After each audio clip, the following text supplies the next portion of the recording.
ಕೇಂದ್ರ ಸರ್ಕಾರದ ವಿರುದ್ಧ ಕರ್ನಾಟಕ ರಾಜ್ಯ ರೈತ ಸಂಘ ಪ್ರತಿಭಟನೆ ನಡೆಸಿದೆ. ತಂಬಾಕು ಬೆಳೆಗಾರರ ಮೇಲೆ ಕೇಂದ್ರ ಸರ್ಕಾರ ಮಲತಾಯಿ ಧೋರಣೆ ಮಾಡ್ತಿದೆ ಅಂತ ಆರೋಪಿಸಿ ಪ್ರತಿಭಟಿಸಿದ್ರು. ಮೈಸೂರು, ಚಾಮರಾಜನಗರ ಜಿಲ್ಲೆಯ ರೈತರಿಗೆ ಮಂಡ್ಯ ಜಿಲ್ಲಾ ರೈತರು ಬೆಂಬಲ ಕೊಟ್ಟರು.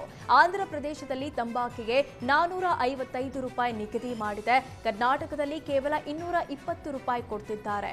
ಇದು ಕೇಂದ್ರ ಸರ್ಕಾರದ ಮಲತಾಯಿ ಧೋರಣೆ ಆಗಿದೆ ಅಂತ ಆರೋಪಿಸಿ ರೈತರು ಹೋರಾಟ ಮಾಡುತ್ತಿದ್ದಾರೆ. ತಕ್ಷಣವೇ ಕೇಂದ್ರ ಸಚಿವ ಎಚ್.ಡಿ. ಕುಮಾರಸ್ವಾಮಿ ವಾಣಿಜ್ಯ ಸಚಿವರ ಜೊತೆ ಮಾತನಾಡಿ ಹೆಚ್ಚಿನ ಬೆಲೆ ನಿಗದಿಪಡಿಸುವಂತೆ ಆಗ್ರಹಿಸಿದ್ರು. ಮಣ್ಣಿನ ಮಗ ಅಂತ ಹೇಳುವ ನೀವು ರೈತರ ಕಷ್ಟವನ್ನ ಅರ್ಥ ಮಾಡಿಕೊಳ್ಳಿ, ನ್ಯಾಯ ಕೊಡಿಸಿ ಅಂತ ಮನವಿ ಮಾಡಿಕೊಂಡ್ರು. ವೈಜ್ಞಾನಿಕ ಬೆಲೆಯನ್ನ ನಿಗದಿಪಡಿಸಿ ರೈತರನ್ನ ರಕ್ಷಿಸಬೇಕಿದೆ, ಇಲ್ಲದಿದ್ದರೆ ಮುಂದಿನ ದಿನಗಳಲ್ಲಿ ಉಗ್ರ ಹೋರಾಟ ಮಾಡುವ ಎಚ್ಚರಿಕೆ ಕೊಟ್ಟರು.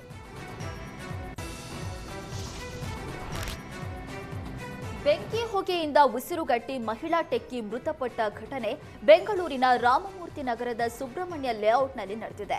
ಮಂಗಳೂರು ಮೂಲದ ಟೆಕ್ಕಿ ಶರ್ಮಿಳಾ ಮೃತ ದುರ್ದೈವಿ. ಶರ್ಮಿಳಾ ಮನೆಯ ರೂಮ್ ಮತ್ತು ಹಾಲ್ನಲ್ಲಿ ಬೆಂಕಿ ಕಾಣಿಸಿಕೊಂಡಿತ್ತು. ಸುದ್ದಿ ತಿಳಿದು ಸ್ಥಳಕ್ಕೆ ಬಂದ ಅಗ್ನಿಶಾಮಕ ದಳದ ಸಿಬ್ಬಂದಿ ಬೆಂಕಿ ನಂದಿಸಿದ್ರು. ಮನೆ ಬಾಗಿಲು ಮುರಿದು ಒಳಗೆ ಪ್ರವೇಶ ಮಾಡಿದಾಗ ಶರ್ಮಿಳಾ ಪ್ರಜ್ಞಾಹೀನ ಸ್ಥಿತಿಯಲ್ಲಿದ್ರು. ತಕ್ಷಣ ಅವರನ್ನ ಆಸ್ಪತ್ರೆಗೆ ದಾಖಲಿಸಲಾಗಿತ್ತು. ಆದರೆ ಶರ್ಮಿಳಾ ಮೃತಪಟ್ಟಿದ್ದಾಳೆ ಅಂತ ವೈದ್ಯರು ದೃಢಪಡಿಸಿದ್ರು. ಮನೆಯಲ್ಲಿ ಬೆಂಕಿ ಹೊತ್ಕೊಳ್ಳೋದಕ್ಕೆ ಕಾರಣ ಏನು ಅಂತ ಪೊಲೀಸರು ತನಿಖೆ ನಡೆಸ್ತಾ ಇದ್ದಾರೆ. ರಾಯಚೂರು ಜಿಲ್ಲೆಯ ಸಿಂಧನೂರು ತಾಲೂಕಿನ ಅಂಬಾ ಮಠದ ಜಾತ್ರೆಯಲ್ಲಿ ಗಾಂಜಾ ಮಾರಾಟಕ್ಕೆ ಬಂದ ಇಬ್ಬರನ್ನ ಪೊಲೀಸರು ಬಂಧಿಸಿದ್ದಾರೆ. ಅಜ್ಜಂ ಶೋಯಲ್ ಮೊಹಮ್ಮದ್ ಶಾಬಾಜ್ ಬಂಧಿತ ಆರೋಪಿಗಳು. ಬಳ್ಳಾರಿ ಮತ್ತು ಹೊಸಪೇಟೆಯಿಂದ ಅಂಬಾ ಮಠಕ್ಕೆ ಆರೋಪಿಗಳು ಆಗಮಿಸಿದ್ರು.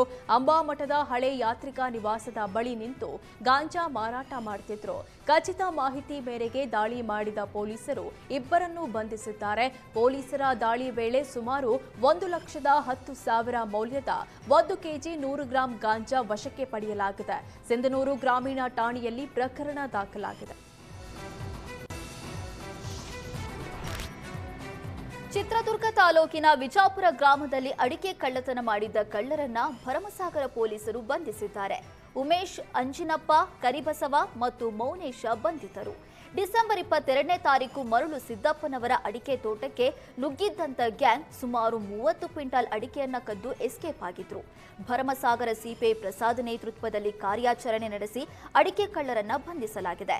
ಬಂಧಿತವಾದ ಖತರ್ನಾಕ್ ಗ್ಯಾಂಗ್ ಸಿರಿಗೆರೆ, ಭರಮಸಾಗರ, ವಿಜಾಪುರ ಸುತ್ತಮುತ್ತ ಅಡಿಕೆ ಕಳ್ಳತನ ಮಾಡ್ತಾ ಇತ್ತು.